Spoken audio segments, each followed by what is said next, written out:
گناہ کرنے والے لوگ، اللہ کی نافرمانیاں کرنے والے لوگ زندگی میں کبھی سکون کی سانس نہیں لے پاتے۔ جوانوں، کیا آپ نے کبھی سوچا ہے کہ ہمارے پاس دنیا کی ہر قیمتی چیز موجود ہے؟ خوبصورت گھر، لگژری گاڑیاں، نیک اولاد اور وفادار بیوی، دنیا کی ہر قیمتی چیز موجود ہے، لیکن پھر بھی دل بے چین رہتا ہے، دل بے قرار رہتا ہے۔ سکون جیسے ہم سے نفرت کر کے بہت دور بھاگ گیا ہو۔ آخر ہمارا دل مطمئن کیوں نہیں ہوتا؟ ہماری راتوں کی نیند اور دن کا سکون کہاں کھو گیا ہے؟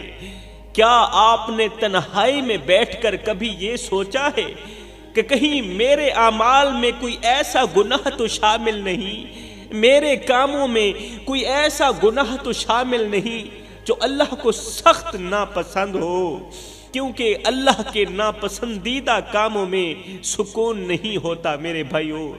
جہاں اللہ کے ناپسندیدہ کام کیے جا رہے ہوں وہاں برکت نہیں ہوتی جوانوں، وہاں خوشیاں نہیں ہوتی۔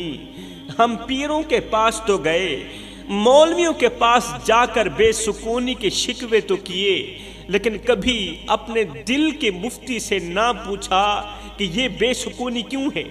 اپنے اندر کے مفتی سے کبھی بھی نہ پوچھا کہ ہم کیوں بے سکون رہتے ہیں؟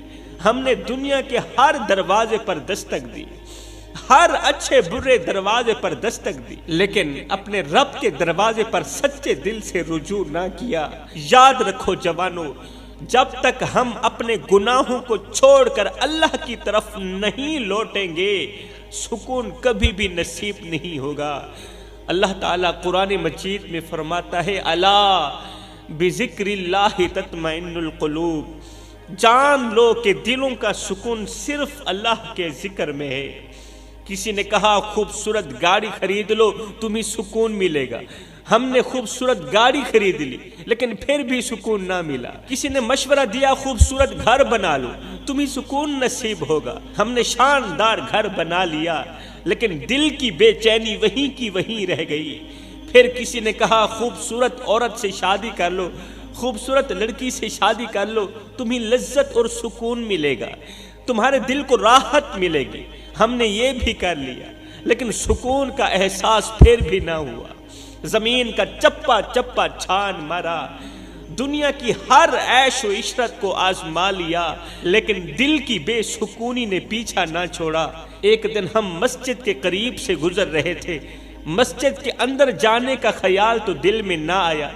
ہم نے مسجد کے اندر جانا تو گوارا نہ کیا، لیکن مسجد کے اندر سے ایک مولوی صاحب کی آواز سنائی دی۔ مولوی صاحب کہہ رہے تھے، اے بے سکون لوگو، سکون ڈھونڈنے والو، سکون کے متلاشیو، سن لو، اللہ کا قرآن کہتا ہے، الا بذکر اللہ تطمئن القلوب، دلوں کا سکون تو فقط اللہ کے ذکر میں ہے میرے بھائیوں۔ جب تم اللہ کا ذکر کرو گے تو تمہارے دل کو سکون ملے گا، تمہارے دل کو راحت ملے گی، تمہارے دل کو اطمینان نصیب ہوگا۔ مولوی صاحب کی یہ آواز سن کر ایک لمحے کے لیے ہمارے قدم رک گئے۔ اب تو دل بھی گواہی دینے لگا، اب تو دل بھی گواہی دینے لگا کہ سکون کی چابی تو اللہ کی یاد میں ہے، سکون تو فقط اللہ کے ذکر میں ہے۔ میرے محترم بھائیوں، کیا آپ جانتے ہیں کہ 3 گناہ ایسے ہیں جو گھر سے برکت کو اٹھا لیتے ہیں اور دل کو بے سکون کرنے کا ذریعہ بن جاتے ہیں؟ یہ گناہ نہ صرف رزق کی بندش کا سبب بنتے ہیں بلکہ قلب کو بھی بے قرار کر دیتے ہیں، دل کو بھی بے سکون کر دیتے ہیں۔ پہلا گناہ تو یہ ہے کہ اللہ کی یاد سے غافل رہنا، نماز نہ پڑھنا، قرآن نہ پڑھنا، اللہ کو یاد نہ کرنا۔ جب انسان اپنے رب کی یاد کو چھوڑ دیتا ہے تو دل سخت ہو جاتا ہے، پھر دل پتھر بن جاتا ہے، اور جب دل پتھر بن جاتا ہے تو پھر اللہ تعالیٰ دل سے سکون چھین لیتا ہے، قرار چھین لیتا ہے، اور یہ عمل گھر میں بے برکتی لاتا ہے۔ گھر میں بے برکتی لانے والا دل کو بے سکون کرنے والا پہلا گناہ تو یہ ہو گیا کہ اللہ کی یاد سے غافل رہنا۔ دوسرا گناہ حرام کھانا۔ حرام رزق نہ صرف روح کو آلودہ کرتا ہے بلکہ گھر کی خوشیاں بھی مٹا دیتا ہے۔ حرام گھر کی خوشیاں مٹا کے رکھ دیتا ہے، گھر میں افراتفری کا مقام برپا کر دیتا ہے۔ میاں بیوی کبھی بھی خوش نہیں رہ پاتے، دونوں کے درمیان ہر وقت لڑائی جھگڑا لگا رہتا ہے۔ حرام کمانے والا، حرام کھانے والا کبھی بھی سکھ کی سانس نہیں لے پاتا، وہ چاہے مرد ہو وہ چاہے عورت ہو۔ حرام کی بات آئی تو مجھے بنی اسرائیل کے ایک عبادت گزار نوجوان کا واقعہ یاد آ گیا۔ وہ نوجوان جس کی زندگی اللہ کی رضا میں گزرتی تھی، جس کی زندگی اللہ کی مرضی میں گزرتی تھی، لیکن ایک حرام کام نے اس کی ساری نیکیاں ختم کر دی۔ میرے محترم بھائیوں، وہ واقعہ کچھ یوں ہے، اور یہ واقعہ زندگی بدلنے والا ہے، زندگی میں انقلاب لانے والا ہے۔ اس واقعے نے لاکھوں کروڑوں بھٹکے ہوئے نوجوانوں کو راہ راست پر لگا دیا۔ خدا را ایک بار یہ واقعہ دل کے کانوں سے سنو۔ وہ واقعہ کچھ یوں ہے کہ بنی اسرائیل کا ایک نوجوان تھا جو لوگوں کے مقدر پڑھا کرتا تھا۔ اللہ نے اسے اپنی مخلوق کی خدمت کے لیے منتخب کر رکھا تھا۔ اللہ اکبر۔ اس کے دربار میں ہمیشہ مردوں اور عورتوں کا ہجوم لگا رہتا تھا۔ وہ بڑا ہی مشہور عبادت گزار تھا، نوجوان تھا۔ وہ دن رات آرام کیے بغیر، سوئے بغیر لوگوں کی خدمت میں مصروف رہتا تھا، بزی رہتا تھا۔ جو بھی اس نوجوان کے پاس آتا تو وہ نوجوان اس آنے والی کی پیشانی دیکھ کر اس کے ماضی اور مستقبل کے حال سے اسے آگاہ کر دیتا تھا، کیونکہ یہ نوجوان لوگوں کے مقدر پڑھا کرتا تھا۔ یہ عمل اس کے لیے کوئی مشکل نہیں تھا، کیونکہ اللہ نے اسے خاص نعمت سے نواز رکھا تھا، اور اللہ تعالیٰ جسے چاہے عطا کر دے، یہ کوئی بڑی بات نہیں ہے۔ اللہ نے اس نوجوان کی پھونک میں ایسی تاثیر رکھی تھی، ایسی تاثیر رکھی تھی کہ جہاں اس کی پھونک پڑتی تھی، جہاں اس نوجوان کا دم پڑتا تھا، وہاں بیماری کا خاتمہ ہو جاتا تھا، وہاں بیماری کا کوئی نام و نشان باقی نہیں رہتا تھا۔ لوگ بیمار ہو کر آتے اور صحت یاب ہو کر یہاں سے لوٹتے تھے۔ یہ نوجوان اللہ کا پیارا تھا، اس کی عاجزی اور خدمت گزاری اس کی پہچان تھی۔ ایک دن اس کی بوڑھی ماں نے نوجوان بیٹے سے کہا، بیٹے کبھی کبھار آرام بھی کر لیا کرو، یہ جسم بھی اللہ کی امانت ہے، اس جسم کو بھی سکون کی ضرورت ہوتی ہے، اس جسم کا حق مت مارو، کبھی کبھار سو بھی لیا کرو۔ ماں کے بار بار اصرار کرنے پر وہ نوجوان سو گیا اور پوری رات سویا رہا۔ رات گزر گئی، لیکن جب صبح ہوئی تو اچانک نوجوان نے ایک زوردار چیخ ماری، زوردار چیخ ماری۔ ماں گھبرا کر دوڑتی ہوئی بیٹے کے پاس پہنچی، دیکھا کہ بیٹا سجدے میں گر کر زاروں قطار رو رہا ہے۔ بیٹے کا سر سجدے میں ہے اور بیٹا زاروں قطار رو رہا ہے۔ ماں نے کانپتے دل کے ساتھ بیٹے کے سر کو اٹھایا، پریشانی سے پوچھا، بیٹے کیا ہوا، کیوں رو رہے ہو، تم نے چیخ کیوں ماری ہے؟ نوجوان نے آنسوں کے ساتھ بھرائی ہوئی آواز میں کہا، ماں میں تجھے کیا بتاؤں، میں تجھے کیا بتاؤں، جب میں دن رات انسانیت کی خدمت میں مصروف رہتا تھا، رات کو سوتا نہیں تھا، دن رات اللہ کی مخلوق کی خدمت میں مصروف رہتا تھا، اور جب تھکن سے میں بے حال ہو جاتا تھا، جب تھکاوٹ کی وجہ سے میرے اندر سے ایک آہ نکلتی تھی، تو ادھر سے میرے اندر سے تھکاوٹ کی وجہ سے ایک آہ نکلتی، ادھر سے میرا اللہ کہتا، میرے بندے بتا تیرا کیا حال ہے، میرے بندے آج تو تھک نہیں گیا میری مخلوق کی خدمت کرتے کرتے؟ جیسے ہی میرے اندر سے آہ نکلتی، جب میں سوتا نہیں تھا، دن رات خدا تعالی کی مخلوق کی خدمت کرتا رہتا تھا، تھکاوٹ کی وجہ سے میرے اندر سے ایک آہ نکلتی، تو ادھر سے آواز آتی، میرے بندے بتا تیرا کیا حال ہے، میرے بندے سنا تیرا کیا حال ہے؟ ماں وہ ایک جملہ کہ میرے بندے سنا تیرا کیا حال ہے، یہ جملہ میری تمام تھکاوٹ کو ختم کر دیتا تھا، میرے دل کو سکون آ جاتا تھا، اور میں پھر سے کام میں لگ جاتا تھا، پھر سے خدا تعالی کی مخلوق کی خدمت میں لگ جاتا تھا۔ لیکن ماں آج پوری رات میں سویا رہا، تیرے کہنے کی وجہ سے میں پوری رات سویا رہا۔ آج نہ تو کوئی تھکاوٹ ہوئی، نہ آہ نکلی، نہ میرا رب بولا، اور نہ ہی رب نے پوچھا کہ میرے بندے سنا تیرا کیا حال ہے۔ ماں وہ آواز سننے کے لیے میں ترس رہا ہوں۔ یہ کہتے ہوئے نوجوان کی آنکھوں سے آنسو رکنے کا نام نہیں لے رہے تھے۔ وقت گزرتا گیا، جوانوں وقت گزرتا گیا، اور عبادت گزار نوجوان کی زندگی میں ایک ایسا وقت بھی آیا کہ جب شیطان نے اس کے دل میں تکبر کا بیج بو دیا۔ شیطان نے عبادت گزار نوجوان کے دل میں تکبر کا بیج بو دیا۔ وہ نوجوان ایک دن بیٹھا بیٹھا سوچنے لگا کہ میں کتنا بڑا انسان ہوں، میری کتنی عزت ہے، کتنی عزت ہے میری۔ عورتیں اور مرد میرے دروازے پر چل کر آتے ہیں اور مجھے کسی کے دروازے پر جانے کی ضرورت نہیں پڑتی۔ میرے محترم بھائیوں، تکبر انسان کے دل کو اس طرح کھاتا ہے جیسے آگ لکڑیوں کو جلا کر خاک کر دیتی ہے۔ اب تکبر اس نوجوان کی نیکیوں کو آہستہ آہستہ ختم کرنے لگا۔ عبادت کا تکبر، عبادت کی میں، جیسے ہی میں اس نوجوان کے اندر آئی نا، تو نوجوان کی نیکیوں کو یہ تکبر آہستہ آہستہ ختم کرنے لگا۔ جو عاجزی کبھی اس کے کردار کا حصہ تھی، وہ عاجزی اب تکبر کی وجہ سے مٹنے لگی۔ اس کی نیکیاں جن پر وہ فخر کرتا تھا، آج وہ نیکیاں غرور کے سبب برباد ہونے لگی۔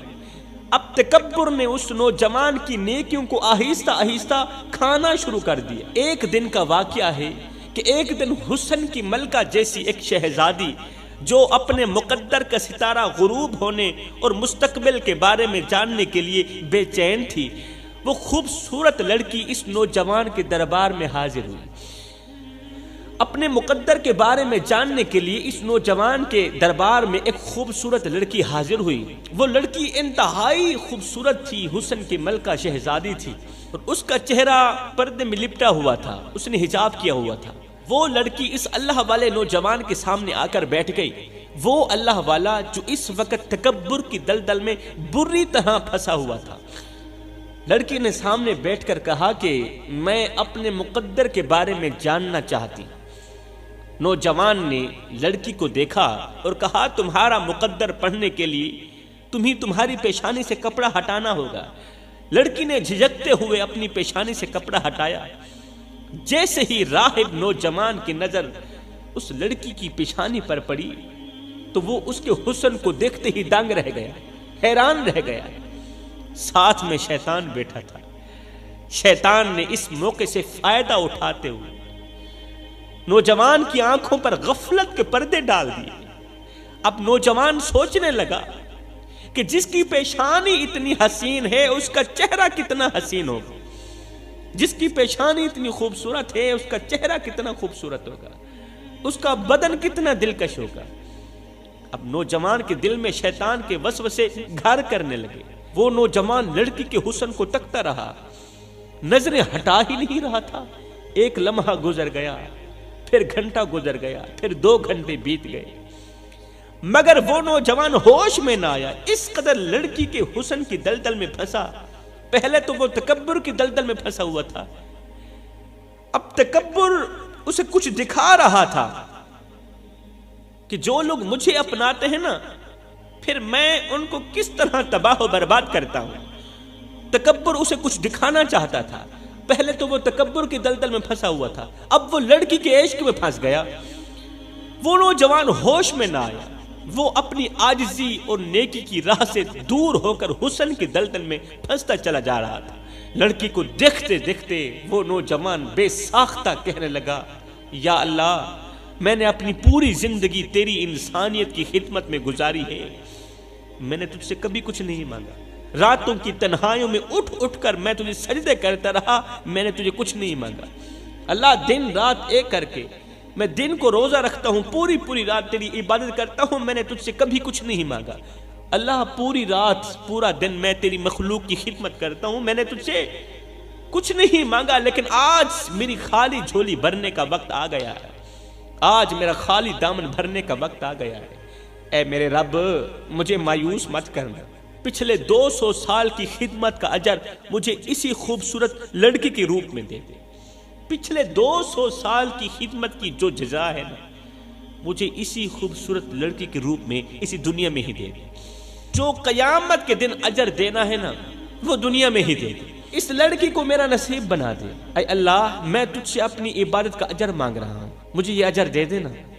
میں اسے ہر حال میں حاصل کرنا چاہتا ہوں، میں اس سے لذت اٹھانا چاہتا ہوں۔ نوجوان اس طرح کی باتیں کر ہی رہا تھا کہ اتنے میں رحمان کی طرف سے آواز آئی، اے بندے، او میرے بندے، تجھے کیا ہو گیا ہے؟ اس سے کہیں زیادہ خوبصورت جنت کی حوریں تیری منتظر بیٹھی ہیں، تجھے کیا ہو گیا ہے؟ اس سے کہیں زیادہ خوبصورت جنت کی حوریں تیری منتظر ہیں، جنہیں میں نے تیرے لیے محفوظ کر رکھا ہے۔ ادھر سے اللہ نے آواز دی، ادھر سے شیطان نے فوراً وسوسہ ڈالا، نہیں اے نوجوان، یہی تو وہ جنت کی حور ہے جو چل کر خود تیرے پاس آئی ہے، جلدی کر اسے حاصل کر۔ نوجوان دل میں کشمکش کا شکار ہوا، لیکن شیطان کے وسوسے غالب آ گئے۔ جب ایمان کمزور ہو جاتا ہے، پھر شیطان کا ہر چھوٹا بڑا وسوسہ انسان پر غالب آ ہی جاتا ہے۔ آخر کار وہ نوجوان شیطان کے پھندے میں آ ہی گیا اور اپنی خواہش کی دلدل میں گر کر اپنا مقصد زندگی بھول بیٹھا۔ اب اس عبادت گزار نوجوان نے کیا کیا، لڑکی سے اس کے گھر کا پتہ پوچھا۔ یہ لڑکی تو وہاں سے چلی گئی، خوبصورت لڑکی اس کے دربار سے اٹھ کر چلی گئی، لیکن نوجوان اب دیوانہ بن چکا تھا، عبادت گزار اب دیوانہ بن چکا تھا، اب اپنا آستانہ بھول گیا، اللہ کی مخلوق کی خدمت بھول گیا، لڑکی کے عشق میں فنا ہو کر انسانیت کی ہمدردی بھول گیا، سب کچھ پسے پشت ڈال کر بس ایک ہی چیز رہ گئی تھی، اور وہ تھی اس لڑکی کو حاصل کرنا۔ نوجوان اپنے آستانے کو چھوڑ کر، سب لوگوں کو چھوڑ کر اس خوبصورت لڑکی کے پیچھے چل پڑا۔ چلتے چلتے لڑکی کے گھر پہنچا۔ جب رشتے کی بات کی تو رشتہ طے بھی ہو گیا، لیکن لڑکی کے گھر والوں نے ایک شرط رکھی۔ لڑکی کے گھر والوں نے کہا کہ ہمارا دستور ہے کہ دولہا اس وقت تک دلہن کے پاس نہیں جاتا جب تک وہ سور کا گوشت نہیں کھاتا۔ دولہا اس وقت تک دلہن کے پاس نہیں جاتا، ہمارا رواج ہے، ہمارا دستور ہے، جب تک وہ سور کا گوشت نہیں کھاتا۔ اگر تم ہماری بیٹی سے شادی کرنا چاہتے ہو، اسے دلہن بنانا چاہتے ہو، تو پھر تمہیں سور کا گوشت کھانا پڑے گا۔ یہ سنتے ہی نوجوان نے کہا مجھے منظور ہے، جلدی کرو، میری اس سے شادی کرو۔ وہ دل ہی دل میں سوچنے لگا، یہاں کون دیکھ رہا ہے، سور کا گوشت کھا لیتا ہوں، صبح عبادت خانے میں جا کر توبہ کر لوں گا۔ قصہ مختصر میرے بھائیو، اس نوجوان نے اس حرام جانور کا گوشت کھا لیا اور لڑکی سے شادی کر کے اسے اپنے گھر لے آیا۔ شادی کے دوسرے دن عبادت خانے میں عورتوں کا ہجوم تھا، لیکن حرام جانور کا گوشت کھانے کی وجہ سے نوجوان کی آنکھوں سے حیا ختم ہو چکی تھی۔ حرام گوشت کی وجہ سے نوجوان کی آنکھوں سے حیا ختم ہو چکی تھی، غیرت کا جنازہ نکل چکا تھا۔ اس حرام گوشت نے اس کے دل و دماغ پر ایسا اثر ڈالا کہ اب ہر عورت اسے اپنی ہی بیوی نظر آنے لگی۔ جب انسان شراب پیتا ہے نا، تو وہ بھی ماں اور بہن کے درمیان فرق نہیں کر پاتا، بہن اور بیٹی کے درمیان، بیوی اور بہن کے درمیان فرق نہیں کر پاتا۔ اس حرام گوشت نے اس کے دل و دماغ پر ایسا اثر چھوڑا کہ اب ہر ایک عورت اسے اپنی ہی بیوی نظر آنے لگی۔ یہاں پر میں آپ کو تھوڑا سا اس جانور کے بارے میں بتاتا ہوں کہ اس کا گوشت کیوں حرام ہے اور یہ گوشت اس قدر نقصان دہ کیوں ہے۔ سور کا گوشت اسلام میں حرام اس لیے قرار دیا گیا ہے کیونکہ یہ اللہ تعالیٰ کے حکم کی خلاف ورزی ہے۔ اللہ تعالیٰ نے اس گوشت کو ناپسند کیا ہے، اور آج کی سائنس بھی اس بات کی تصدیق کر چکی ہے کہ اس جانور کا گوشت بیماریوں کا سبب بنتا ہے، کیونکہ اس کے جسم میں زہریلے مادے جمع ہوتے ہیں، زہریلے مادے جو انسان کی صحت کو نقصان پہنچاتے ہیں۔ اب اس کے کھانے سے انسان بے حیا کیوں بن جاتا ہے، انسان بے غیرت کیوں بن جاتا ہے؟ حیا کا جنازہ کیوں نکل جاتا ہے؟ اس کی وجہ یہ ہے، وہ اس لیے کہ یہ جانور اپنی خوراک کے لیے ناپاک چیزیں استعمال کرتا ہے۔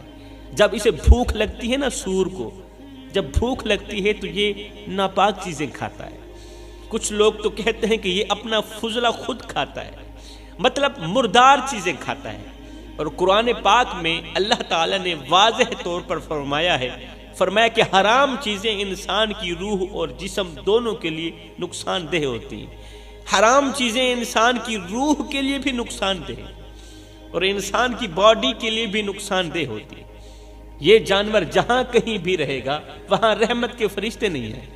یہ جانور جہاں بھی رہتا ہے وہاں فرشتے نہیں آتے، اور اسی وجہ سے دوسرے جانور اس جانور سے سخت نفرت کرتے ہیں۔ یہ جانور جہاں بھی رہتا ہے اکیلا ہی رہتا ہے۔ قصہ مختصر جوانوں، اس حرام گوشت نے نوجوان کے دل و دماغ پر ایسا اثر چھوڑا کہ اب ہر ایک عورت اسے اپنی ہی بیوی نظر آنے لگی۔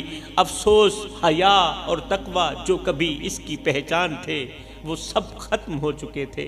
وہ نوجوان جو کبھی اللہ کی مخلوق کے لیے مشعل راہ تھا، آج اپنی خواہشات کا غلام بن کر رہ گیا تھا۔ آگے سنیے کہ آگے کیا ہوتا ہے میرے بھائیوں۔ اب جیسے ہی یہ نوجوان عبادت خانے پہنچا تو وہاں عورتوں کا ہجوم تھا۔ اب اس کی آنکھوں سے حیا کا پردہ ہٹ چکا تھا، اور ہر دکھنے والی عورت اسے اپنی بیوی ہی نظر آنے لگی تھی۔ اور ادھر سے دشمن شیطان نے بھی اس نوجوان کو اپنے قابو میں لے لیا تھا۔ اب یہ نوجوان اپنی خواہش پوری کرنے کے لیے ایک غیر محرم عورت کو اپنی بیوی سمجھ کر کمرے کے اندر لے گیا، کیونکہ ہر ایک عورت اسے اپنی بیوی ہی نظر آ رہی تھی۔ اس نوجوان نے کیا کیا؟ اپنی خواہش پوری کرنے کے لیے ایک غیر محرم عورت کو اپنی بیوی سمجھ کر کمرے کے اندر لے گیا۔ ابھی گناہ کا ارادہ کیا ہی تھا، گناہ کا ارادہ کیا ہی تھا کہ زندگی کا سورج غروب ہو گیا۔ زندگی کا سورج غروب ہو گیا۔ اچانک موت کا فرشتہ آیا، اس کمبخت نوجوان کی روح نکال کر چلا گیا۔ وہ نوجوان توبہ کیے بغیر مر گیا، ساری زندگی عبادت کرتا رہا، دن رات ایک کر کے خدا کی مخلوق کی خدمت کرتا رہا، لیکن آخر میں خاتمہ ایمان پر نہ ہوا۔ وہ نوجوان توبہ کیے بغیر مر گیا، ساری زندگی کی عبادت کو ایک ہی گناہ نے خاک کر دیا تھا۔ اب قیامت کا دن ہوگا، آگے سنیے۔ وہ نوجوان تمام لوگوں کے سامنے گناہ کی حالت میں اٹھے گا، اس کے منہ سے سور کے گوشت کی بدبو آ رہی ہوگی، اس نوجوان کے منہ سے حرام کے گوشت کی بدبو آ رہی ہوگی۔ اب اللہ فرمائے گا، فرشتوں اس نوجوان کو جنت کی طرف ذرا لے جاؤ نا۔ یہ سنتے ہی وہ نوجوان خوش ہو جائے گا کہ اسے جنت کی طرف لے جا رہے ہیں۔ وہ نوجوان جنت کی حوروں کو دیکھے گا جو بے حد حسین ہوں گی، خوبصورت ہوں گی، تو اللہ تعالیٰ فرمائے گا، اے بندے، یہ وہی حوریں ہیں، یہ وہی حوریں ہیں جن کے بارے میں ہم نے تجھے دنیا میں آواز دی تھی کہ اے نوجوان، تیرے لیے جنت کی حوریں منتظر بیٹھی، لیکن افسوس کہ تو شیطان کے ہتھے چڑھ گیا اور شیطان والی حور کو قبول کر بیٹھا۔ اب بتا، رحمان والی حور خوبصورت ہے یا شیطان والی حور زیادہ خوبصورت تھی؟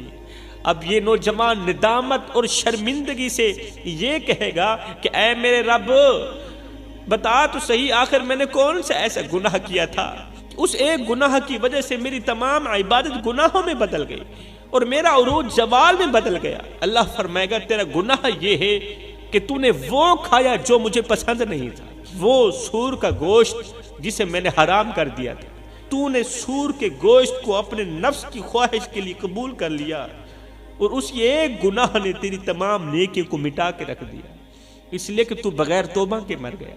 میرے محترم بھائیوں، میں آپ سے ایک سوال کرنا چاہتا ہوں، پوچھنا چاہتا ہوں، کیا آپ نے غور کیا کہ اس نوجوان نے صرف ایک ہی گناہ کیا تھا، صرف ایک بار حرام کھایا تھا، وہ بھی زندگی بھر کی عبادت کے بعد ایک بار حرام کھایا تھا، لیکن وہ ایک گناہ جو اللہ تعالیٰ کا سخت ناپسندیدہ تھا، اس کی تمام عبادات کو ضائع کر گیا۔ وہ ایک گناہ جو اللہ تعالیٰ کا سخت ناپسندیدہ تھا، اس کی تمام عبادات کو ضائع کر گیا۔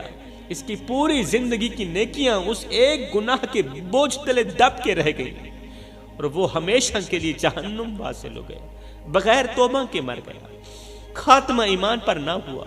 ہمیں ایک لمحے کے لیے رک کر یہاں سوچنا چاہیے کہ ہم نے کتنی مرتبہ حرام کھایا ہے، چاہے وہ کھانے میں ہو، چاہے وہ حرام کھانے میں ہو، کاروبار میں ہو یا کسی اور ذریعہ میں ہو، ہم نے کتنی مرتبہ حرام کھایا ہے۔ میں کسی ایک کی بات نہیں کر رہا، نہ اپنی بات کر رہا ہوں اور نہ ہی آپ لوگوں کی بات کر رہا ہوں، بلکہ میں ان لوگوں کی بات کر رہا ہوں جو صبح و شام اللہ کی نافرمانیاں کرتے ہیں، حرام کھاتے ہیں، حرام کاروبار کرتے ہیں اور اپنے بچوں کو بھی حرام کھلاتے ہیں۔ میرے بھائیوں ذرا غور کرو، ایسے لوگ کیا کبھی سکون کی سانس لے سکتے ہیں؟ ایسے لوگ کیا کبھی سکون سے جی سکتے ہیں؟ کبھی نہیں۔ کیا کبھی ان کے دل کو سکون مل سکتا ہے؟ کبھی نہیں۔ حرام رزق انسان کی روح، دل اور جسم پر ایک ایسا بوجھ ڈال دیتا ہے جو اسے ہمیشہ کے لیے بے سکون کر دیتا ہے۔ اللہ کی نافرمانی میں جو لذت محسوس ہوتی ہے وہ وقتی طور پر ہے، لیکن اس کا عذاب دائمی ہے، اس کا عذاب نہ ختم ہونے والا ہے۔ گھر میں بے برکتی لانے اور دل کو بے سکون کرنے والا جو تیسرا گناہ ہے وہ ہے جھوٹ اور دھوکہ دہی۔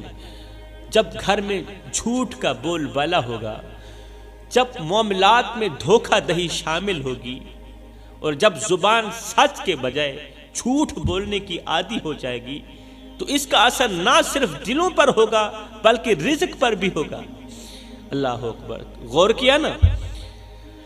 جب گھر میں جھوٹ کا بول بالا ہو، جب معاملات میں دھوکہ دہی شامل ہو اور جب زبان سچ کے بجائے جھوٹ بولنے کی عادی ہو جائے تو اس کا اثر نہ صرف دلوں پر ہوتا ہے بلکہ رزق پر بھی ہوتا ہے۔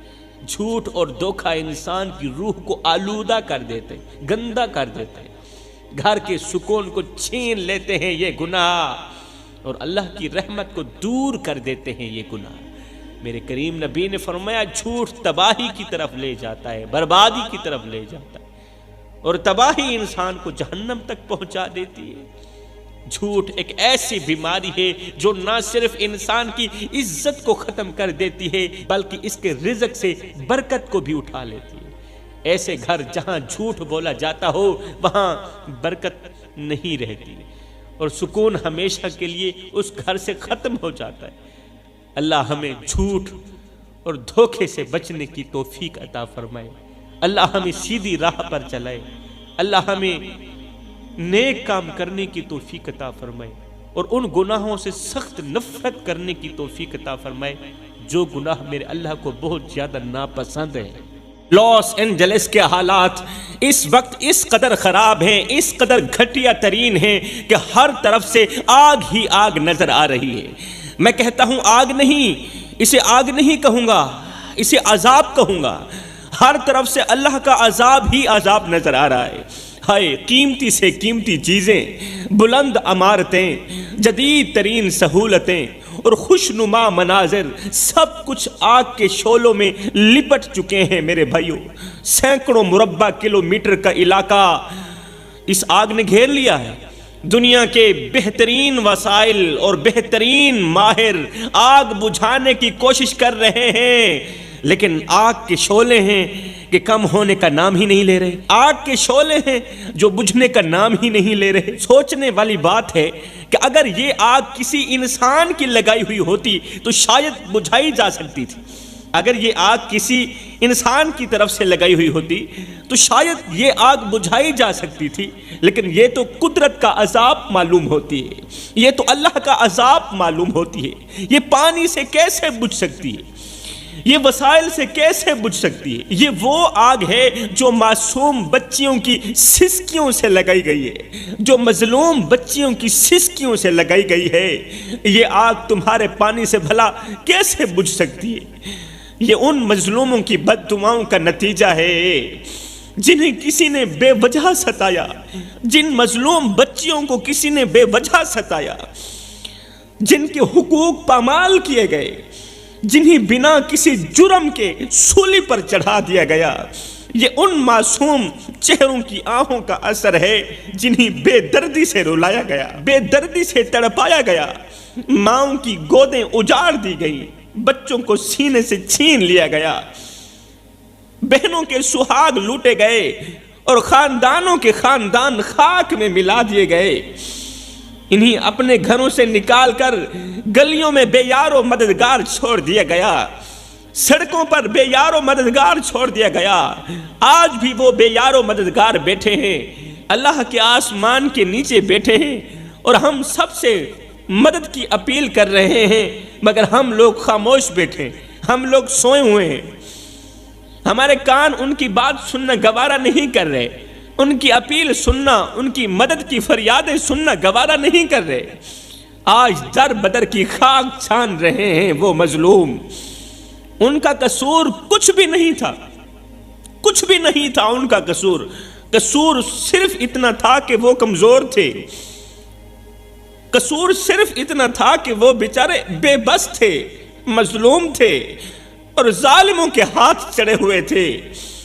خدا را میرے بھائیوں، سب کچھ کرنا، مظلوم بن کر مرنا، ظالم بن کر نہ مرنا، مظلوم بن کر مرنا، ظالم بن کر نہ مرنا۔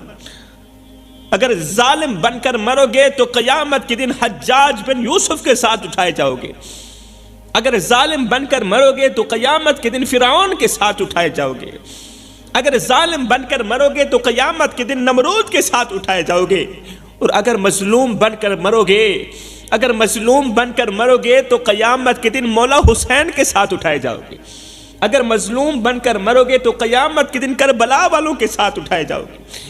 اللہ اکبر۔ فلسطین کی ایک ننھی سی بچی نے کہا تھا، فلسطین کی ایک معصوم سی بچی نے کہا تھا کہ میں اللہ کے پاس جا رہی ہوں، اپنے رب کے پاس جا رہی ہوں، جا کر اللہ سے شکایت کروں گی، اللہ سے شکایت کروں گی کہ اللہ تیری بھری دنیا میں سے کسی نے بھی ہماری مدد نہیں کی تھی۔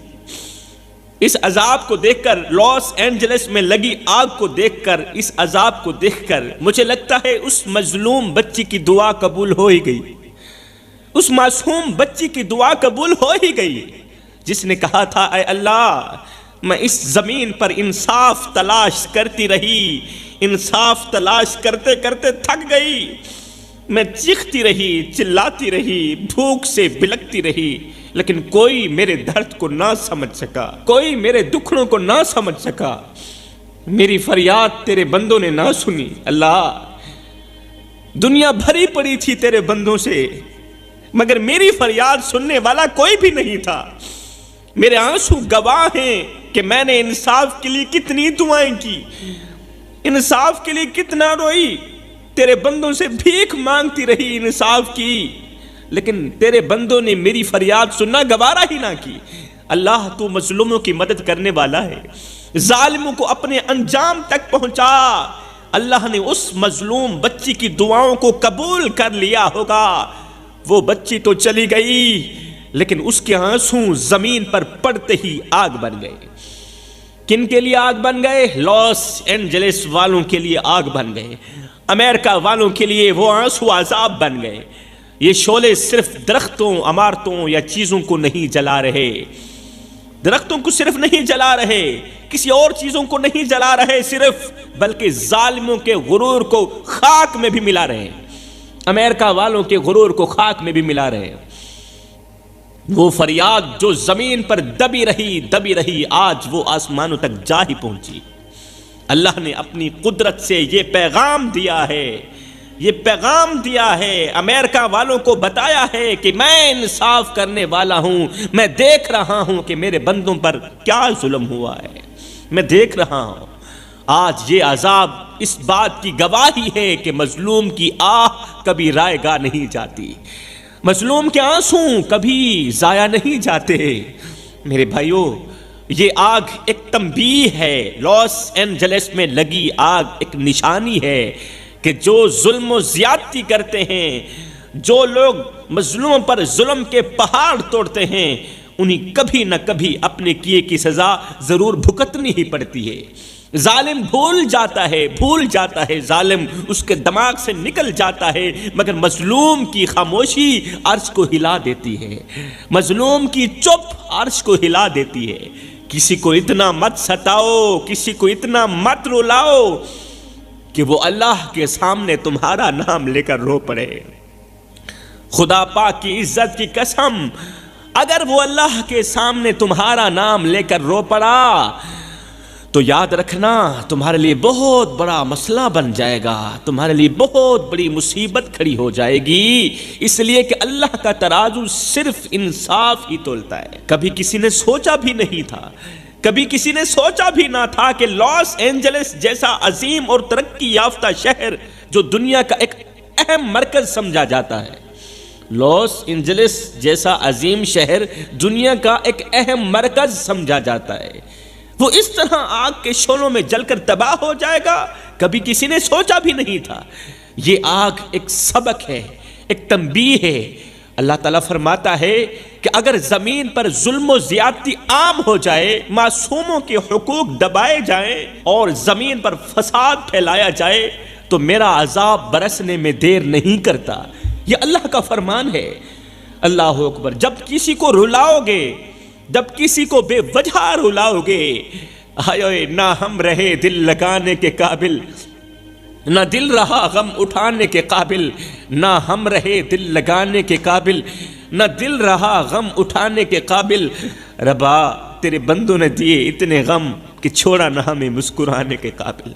اللہ اکبر۔ فرمایا جب معصوموں کے حقوق دبائے جائیں اور زمین پر فساد پھیلایا جائے تو میرا عذاب برسنے میں دیر نہیں کرتا۔ یہ اللہ کا فرمان ہے۔ یہ آگ ہمیں یاد دلاتی ہے میرے بھائیوں، ہمیں یاد دلاتی ہے کہ ہم اپنے اعمال کا جائزہ لیں، ہم مسلمان لوگ اپنے بھی اعمال کا جائزہ لیں۔ یہ دنیاوی مال دولت، عیش و عشرت اور بلند و بالا عمارتیں اللہ کے عذاب کے سامنے کچھ بھی نہیں ہے، کچھ بھی نہیں ہے۔ امریکہ جیسا سپر پاور ملک اللہ کے عذاب کے سامنے کچھ بھی نہیں ہے، اللہ کی طاقت کے سامنے یہ کچھ بھی نہیں ہے، نہ ہونے کے برابر ہے۔ یہ آگ ہمیں سبق دے رہی ہے، اللہ کا یہ عذاب ہمیں سبق دے رہا ہے کہ جب اللہ چاہے تو ایک چھوٹی سی چنگاری سے ایسا عذاب نازل کر سکتا ہے کہ دنیا کی بڑی سی بڑی طاقتیں اسے روک نہیں سکتی۔ اللہ اکبر۔ قرآن مجید میں اللہ تعالیٰ بار بار فرماتا ہے زمین پر فساد نہ پھیلاؤ، اور مظلوموں کی بد دعائیں عرش تک پہنچتی ہیں اور یہ بد دعائیں اپنی بات منوا کر ہی دم لیتی۔ فرمایا کسی سے ڈرنا یا نہ ڈرنا، مگر مظلوم کی بد دعا سے ضرور ڈرنا۔ مظلوم کی بد دعا ہواؤں کو پھاڑتی ہوئی، فضاؤں کو پھاڑتی ہوئی، پہلا آسمان چیر کر، دوسرا آسمان چیر کر، ساتوں آسمانوں کو چیر کر عرش کا دروازہ جا کھٹکھٹاتی ہے اور اپنی بات منوا کر ہی دم لیتی ہے۔ توبہ کرو میرے بھائیو، بس کرو، توبہ کرو۔ آج اگر ہم اپنے اعمال پر غور کریں، ہم مسلمان لوگ اپنے اعمال پر غور کریں تو ہمیں معلوم ہوگا کہ ہمارے کرتوت بھی ان لوگوں سے کم نہیں، ہمارے کرتوت بھی ان غیر مسلم لوگوں سے کم نہیں ہیں جن پر ہم لوگ تنقید کرتے ہیں، تنقید کا نشانہ بناتے ہیں۔ اگر ہم مزید گہرائی میں جائیں تو شاید ہم نے ان سے بھی زیادہ حدوں کو پار کر دیا۔ یہ حقیقت ہے۔ وہ لوگ اتنے زیادہ جھوٹ نہیں بولتے جتنے ہم لوگ بولتے ہیں۔ وہ غیر مسلم ہو کر جو بھی کریں سو کریں، وہ غیر مسلم ہیں، لیکن ہم جو مسلمان ہیں اور رسول کریم صلی اللہ علیہ وسلم کے امتی ہیں، ہمیں ہرگز ان جیسا نہیں بننا چاہیے میرے بھائیو، ہرگز ان کا لباس نہیں پہننا چاہیے، ان جیسا روپ اختیار نہیں کرنا چاہیے۔ ہماری پہچان تو رحم، محبت اور ایثار سے ہونی چاہیے، ہماری پہچان رحم سے ہونی چاہیے، محبت اور پیار سے ہونی چاہیے، ہماری پہچان قربانیوں سے ہونی چاہیے۔ لیکن افسوس کہ ہم نے اپنی اصلیت کو بھلا دیا ہے۔ ہم کون ہیں، کیا ہیں، بخدا یاد نہیں، اور جس قوم کو اپنے آپ کا پتہ بھی نہیں ہے اس قوم کے پلے رہتا ہی کیا ہے۔ ہم کون ہیں، کیا ہیں، بخدا یاد نہیں، اپنے اسلاف کی کوئی بھی ادا یاد نہیں ہے، یاد تو کافر کے ترانے بس، اے نہیں یاد تو مسجد کی صدا یاد نہیں، اور بنت حوا کو نچاتے ہیں سرے محفل ہم، اتنے سنگ دل ہیں کہ رسم حیا یاد نہیں، اور آج ہم سب کی ضلالت کا سبب یہی ہے شاید کہ سب کچھ تو یاد ہے مگر خوف خدا یاد نہیں۔ آج ہماری گلی میں اگر کوئی پڑوسی کسی مصیبت میں مبتلا ہو جائے، ہماری گلی میں اگر کوئی ہمارا رشتہ دار کسی مصیبت میں مبتلا ہو جائے، تو ہم بجائے اس کی مدد کرنے کے، اس کا ساتھ دینے کے، اس کا ہاتھ تھامنے کے بجائے اس کا دکھ بانٹنے کے، الٹا اس پر طنز کرنے لگ جاتے ہیں، الٹا اس پر مذاق کرتے ہیں، طنز کرتے ہیں، ہنستے ہیں اور طرح طرح کی مذاقیں بناتے ہیں، کہتے ہیں آ گیا ہے نا پکڑ میں، آ گیا ہے نا وٹ میں۔ اب دیکھتے ہیں اس کے ساتھ کیا ہوتا ہے۔ سوچو میرے بھائیوں، سوچو، یہ سوچنے کا مقام ہے، کیا یہ رویہ ایک مسلمان کو ہو سکتا ہے؟ جو رویہ ہم لوگوں نے اپنا رکھا ہے کہ ہمارا پڑوسی مصیبت میں مبتلا ہے، ہم اس کی مدد کرنے کے بجائے، اس کا ہاتھ تھامنے کے بجائے الٹا طنز کر رہے ہیں، طرح طرح کی مذاقیں بنا رہے ہیں، کہتے ہیں آ گیا ہے نا پکڑ میں۔ ایک لمحے کے لیے سوچنے والی بات ہے میرے بھائیوں کہ کیا یہ رویہ ایک مسلمان کا ہو سکتا ہے؟ کیا یہ رویہ ایک مومن کا ہو سکتا ہے؟ کیا رسول کریم صلی اللہ علیہ وآلہ وسلم کے امتی ایسے کرتے ہیں؟ رسول کریم کے امتی ایسے ہرگز نہیں کر سکتے۔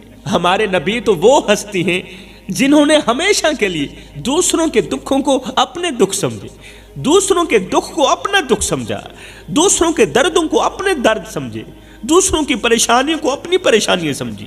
یہاں تک کہ وہ لوگ بھی جو آپ پر ظلم کرتے تھے، آپ کے خلاف باتیں کرتے تھے، آپ ان کے لیے بھی دعائیں کرتے تھے۔ میرے رسول کریم ظالموں کے لیے بھی دعائیں کرتے تھے، ان کی بھلائی چاہتے تھے، اپنے خلاف بکنے والوں کی بھی بھلائی چاہتے تھے، اچھا چاہتے تھے۔ لیکن آج ہم ان کے امتی ہو کر اپنے ہی بھائیوں کو تکلیف میں دیکھ کر ہنستے ہیں، اپنے ہی بھائیوں کو دکھ میں دیکھ کر ہنستے ہیں، مذاقیں اڑاتے ہیں اور طنز کے تیر چلاتے ہیں۔ کیا ہم بھول گئے ہیں؟ کیا ہمیں یہ یاد نہیں کہ رسول کریم صلی اللہ علیہ وسلم نے فرمایا تھا جو شخص اپنے پڑوسی کو تکلیف دیتا ہے، جو شخص اپنے ہمسائے کو تکلیف دیتا ہے، وہ مومن نہیں ہو سکتا، وہ ہم میں سے نہیں ہو سکتا۔ مومن نہ ہونے کا مطلب یہ ہے کہ وہ ہم میں سے نہیں ہو سکتا۔ اور کیا ہمیں یہ نہیں معلوم کہ اللہ تعالیٰ فرماتا ہے اپنے بھائی کی مدد کرو، اپنے بھائی کی مدد کرو، خواہ وہ مظلوم ہو یا ظالم ہو۔ گل ختم ہو گئی بھیا، وہ مسلم ہو یا غیر مسلم ہو، اس کی مدد کرنا تم پر ضروری ہے۔ اپنے بھائی کی مدد کرو، وہ ظالم ہو یا مظلوم ہو۔ لیکن ہم تو ظلم کرنے والوں سے بھی آگے نکل گئے۔ افسوس کا مقام ہے، بڑے ہی ارمان کے ساتھ کہنا پڑ رہا ہے، ہم تو ظلم کرنے والوں سے بھی کہیں آگے نکل گئے۔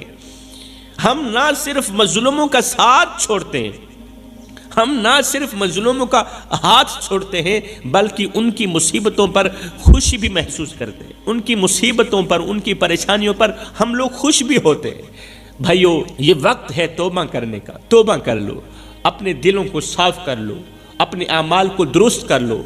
وہ وقت دور نہیں جب ہم سے بھی یہی سوال ہوگا، وہ وقت آنے والا ہے دور بالکل نہیں جب ہم سے بھی یہی سوال ہوگا کہ ہم نے اپنے پڑوسیوں، اپنے بھائیوں اور اپنے رشتہ داروں کے ساتھ کیسا سلوک کیا، اچھا سلوک کیا یا برا سلوک کیا۔ آخر میں سونے کی تختی پہ لکھنے والی ایک بات کہہ کے اجازت چاہوں گا۔ خدارا میرے بھائیوں، کسی کو نفع نہیں دے سکتے تو نہ دینا، مگر کسی کو نقصان بھی نہ دینا۔ کسی کو ایک پل کی خوشی نہیں دے سکتے تو نہ دینا، مگر کسی کو ہمیشہ کے لیے غم بھی نہ دینا۔ کسی کی آنکھوں سے آنسو بھی مت نکالنا۔ اگر کسی کی عزت نہیں کر سکتے تو کوئی بات نہیں، نہ کرنا، مگر کسی کی عزت والی پگڑی خاک میں بھی مت ملانا۔ اگر کسی بھوکے کو کھانا نہیں کھلا سکتے تو نہ کھلانا، اللہ اسے کھلائے گا، اللہ اسے پلائے گا، مگر خدارا اس کی غربت پر مذاق بھی مت اڑانا، طنز مت کرنا، اس کی غربت پر ہنسنا مت، اس لیے کہ غریب ہونے میں وقت نہیں لگتا۔ اللہ کا ترازو صرف انصاف ہی تولتا ہے۔ کوشش کرنا کہ تمہاری وجہ سے کسی کی آنکھیں نہ روئیں، کوشش کرنا کہ تمہاری وجہ سے کسی کی آنکھیں نہ روئیں، کسی کا دل نہ دکھے۔ اگر تمہاری وجہ سے کسی کی آنکھ رو پڑی، اگر تمہاری وجہ سے کسی کا دل ٹوٹ گیا تو یاد رکھنا تمہارے لیے بہت بڑا مسئلہ بن جائے گا، تم بہت بڑی بلا کے منہ میں آ جاؤ گے۔ خدا را میرے بھائیو، کسی کو اتنا مت ستاؤ، کسی کو اتنا مت رلاؤ کہ وہ اللہ کے سامنے تمہارا نام لے کر رو پڑے۔ خدا پاک کی عزت کی قسم، اگر وہ اللہ کے سامنے تمہارا نام لے کر رو پڑا تو یاد رکھنا تمہارے لیے بہت بڑا مسئلہ بن جائے گا، تم بہت بڑی مصیبت کے منہ میں آ جاؤ گے۔ ایک ظالم بادشاہ تھا جو اپنی رعایا پر بے حد ظلم کرتا تھا، غریبوں کے حقوق چھینتا تھا، یتیموں کا مال کھاتا تھا اور مظلوموں پر ظلم کرتا تھا۔ یتیموں کا مال کھانا، مظلوموں پر ظلم کرنا، غریبوں کا حق چھیننا اس کے روزمرہ کا کام تھا۔ ایک دن ایک بوڑھی اماں اس کے دربار میں پہنچی، دربار میں حاضر ہوئی، جس کا اکلوتا بیٹا بادشاہ کے سپاہیوں نے جھوٹے الزام میں قید کر لیا تھا۔ وہ عورت بادشاہ کے سامنے گڑ گڑائی، روئی بوڑھی اماں، اس نے خون کے آنسو بہائے، آنسو بہاتے ہوئے کہا، بادشاہ سلامت، میرا بیٹا بے قصور ہے، اس نے کوئی جرم نہیں کیا، لہٰذا آپ کی سپاہی میرے بیٹے کو رہا کر دیں، میرا بیٹا بے قصور ہے، آپ کی سپاہیوں نے میرے بیٹے کو پکڑ کر قید میں ڈال دیا، میرے بیٹے کو چھوڑ دو ورنہ میں اللہ کے دربار میں انصاف کے لیے فریاد کروں گی۔ بادشاہ نے نہ صرف اس عورت کی فریاد کو ٹھکرا دیا بلکہ اسے دربار سے دھکے دے کر باہر نکال دیا۔ عورت دربار کے دروازے پر بیٹھ کر رونے لگی، بوڑھی اماں رونے لگی، رو کر کہنے لگی، اے اللہ، کیا میں لاوارث ہوں؟ اللہ، کیا مجھے پیدا کرنے والا سو گیا ہے؟ بادشاہ نے مجھے بے عزت کر کے دھکے دے کر گھر سے باہر نکال دیا اور میرے اللہ کی طرف سے کوئی ایکشن بھی نہیں آیا۔ کیا میرا رب سویا ہوا ہے؟ میں نے تو سنا تھا کہ میرا مالک مجھے پیدا کرنے والا سونے سے پاک ہے۔ اللہ، کیا تو یہ منظر نہیں دیکھ رہا؟ اگر دیکھ رہا ہے تو پھر تجھے رحم نہیں آیا۔ میں بے بس ہوں، میں لاوارث ہوں، میں مظلوم ہوں۔ اس نے ایک تو میرے بچے کو قید میں ڈال رکھا ہے، دوسرا اس نے مجھے دھکے دے کر باہر نکال دیا اور تجھے پھر بھی رحم نہیں آیا۔ ابھی تک یہ بادشاہ سکون میں بیٹھا ہے۔ ہائے، پھر کیا ہوا میرے بھائیوں؟ چند دن گزرے ہی تھے کہ بادشاہ کے محل میں اچانک آگ لگ گئی، اچانک آگ کی لپیٹ میں آ گیا بادشاہ کا خوبصورت محل، بادشاہ کا سارا خزانہ آگ کی لپیٹ میں آ گیا، خوبصورت محل لمحوں میں خاکستر ہو گیا، اس کا تخت اجڑ گیا۔ وہی بادشاہ جو کبھی سب سے بڑا طاقتور تھا آج گلیوں میں ایک بھکاری کی طرح زندگی گزارنے پر مجبور ہو گیا تھا، کیونکہ اللہ کی لاٹھی بے آواز ہے۔ وہ بادشاہ جو کبھی سب سے بڑا طاقتور تھا آج گلیوں میں ایک بھکاری کی طرح زندگی گزارنے پر مجبور ہو گیا۔ جب وہ بھیک مانگتا تھا تو ایک جملہ بولتا تھا، کہتا تھا، سب کچھ کرنا، کسی کی آنکھوں سے آنسو مت نکالنا، سب کچھ کرنا، کسی کا حق مت مارنا، کسی مظلوم پر ظلم مت کرنا، اگر کرو گے تو یاد رکھنا تمہارا حشر بھی ایسے ہی ہوگا جیسے آج میرے ساتھ ہو رہا ہے۔ یہ واقعہ ہمیں سبق دیتا ہے کہ جو کسی کو تکلیف دیتے ہیں وہ زندگی میں کبھی بھی سکون کی سانس نہیں لے پاتے۔ جو کسی کو تکلیف دیتے ہیں نا، جو کسی کو درد دیتے ہیں نا، جو کسی کا جینا حرام کرتے ہیں نا، وہ لوگ زندگی میں کبھی بھی سکون کی سانس نہیں لے پاتے، سکون کی سانس لینے کے لیے ترستے رہتے ہیں۔ اللہ کے عدل سے وہ کبھی بچ نہیں سکتے۔ اگر ہم آج کی دنیا کی طرف دیکھیں تو ہمیں سبق ملتا ہے کہ امریکہ اور اسرائیل نے مل کر غزہ کے مسلمانوں پر جو ظلم کیے، ان دونوں نے مل کر کی، ان پر بم برسائے، معصوم بچوں، عورتوں اور بزرگوں کو قتل کیا، ان کے گھروں کو تباہ کیا، ان کے گھروں کو آگ لگائی بم کی صورت میں، اور انہیں زمین سے مٹا دینے کی بھرپور کوشش کی، انہیں گھر سے بے گھر کر دیا، لاوارث کر دیا۔ لیکن کیا ہوا؟ آج لاس اینجلس میں آگ بھڑکا کر، لاس اینجلس کو صفائے ہستی سے مٹا کر اللہ نے دکھا دیا کہ غزہ کے مسلمانوں کا رب کتنا بڑا طاقتور ہے۔ اللہ نے دکھا دیا کہ فلسطین کے مظلوموں کا رب کتنا بڑا طاقتور ہے۔ امریکہ جیسی طاقتور ریاست جسے اپنے وسائل اور ٹیکنالوجی پر بڑا غرور تھا، وہ خود قدرت کے عذاب کا شکار ہو رہی ہے۔ آج وہ قدرت کے عذاب کا شکار ہو رہی ہے۔ جنگلات میں آگ، شدید طوفان اور قدرتی آفات نے اسے جھنجھوڑ کر رکھ دیا ہے۔ یہ اللہ کی تنبیہ ہے، اللہ کی طرف سے اشارہ ہے کہ ظلم زیادہ دیر تک نہیں چلتا، ظلم زیادہ دیر تک نہیں چلتا، ظلم کا خاتمہ ہو کر ہی رہے گا۔ اللہ اس دھرتی کو ظلم سے پاک کرے گا ہی کرے گا۔ اللہ کا انصاف ہر مظلوم کے ساتھ ہے، چاہے وہ مظلوم مسلم ہو یا غیر مسلم ہو، چاہے وہ کسی بھی قوم یا مذہب سے ہو۔ دنیا والوں کو یہ سمجھ لینا چاہیے، جان لینا چاہیے کہ کسی پر ظلم کرنے والا چاہے مسلم ہو یا غیر مسلم ہو، کبھی بھی سکون کی زندگی، سکون کی سانس نہیں لے سکتا، کبھی بھی سکون کی زندگی نہیں گزار سکتا۔ میرے بھائیو، یہ وقت ہے توبہ کرنے کا، اپنے ناراض رب کو منانے کا، اس رب کو منانے کا جس نے ہمیں پیدا کیا، ہمیں زندگی دی اور ہمارے ہر قدم پر ہماری مدد کی۔ وہ رب جو ہم سے بے انتہا محبت کرتا ہے، جو ہماری بڑی سی بڑی خطا پر بھی اپنی رحمت کے دروازے بند نہیں کرتا، بڑے سے بڑے گناہ پر بھی اپنی رحمت کے دروازے بند نہیں کرتا، کھول کے رکھتا ہے، جو کہتا ہے تم میری طرف 1 قدم بڑھاؤ، میں رب تمہاری طرف 10 قدم بڑھاؤں گا۔ اللہ اکبر۔ سوچو، وہ رب جو ہمیں دن رات دیکھتا ہے، ہماری ضرورتوں کو پورا کرتا ہے، ہمارے دل کی دعائیں سنتا ہے، وہ ہم سے ناراض کیسے ہو سکتا ہے؟ کیا یہ ہم ہی نہیں ہیں؟ کیا یہ ہم نہیں ہیں جو گناہوں میں ڈوب کر اس کی رحمت کو بھول جاتے ہیں؟ لیکن پھر بھی وہ رب ہمیں معاف کرنے کے لیے تیار رہتا ہے، اس کی رحمت بڑھ چڑھ کے ہمارا انتظار کر رہی ہے کہ شاید ہم توبہ کر لیں، شاید ہم پلٹ آئیں۔ یہ وقت ہے اپنے رب کے سامنے جھکنے کا میرے بھائیوں، اپنے گناہوں سے معافی مانگنے کا، گناہوں کی معافی مانگنے کا وقت ہے، اللہ کے قریب آنے کا وقت ہے۔